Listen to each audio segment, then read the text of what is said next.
ఇక మా హరీష్ రావు గారు అయితే మైక్ పట్టుకుంటే నన్ను తిడుతుండే.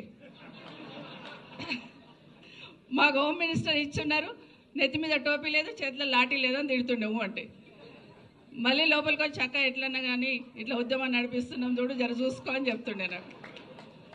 సో నిజంగా సంతోషం అనిపించేది. ఆ తిట్టులో కూడా నాకు ప్రేమ కనిపించేది. ఎందుకంటే నా తమ్ముళ్ళు నన్ను తిడుతున్నారు, నా వాళ్ళు నన్ను తిడుతున్నారు, ఖచ్చితంగా ఉద్యమంలో విజయం సాధించాలని ఆరాటం ఉండేది. ఒకరోజు రాత్రి 10 గంటలకు వచ్చారు, దండు నేసుకొని వచ్చాడు ఇంటికి.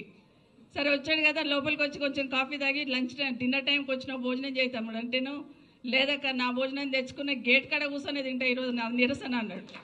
రాత్రి 10 గంటలకు మా ఇంటి ముందు గేట్ ముందు కూర్చొని తింటానంటాడు. తింటాను ఇక్కడే కానీ కొంచెం తొక్కుంటే పంపియక్క, కారం ఉంటే పంపి తింటాను అన్నాడు.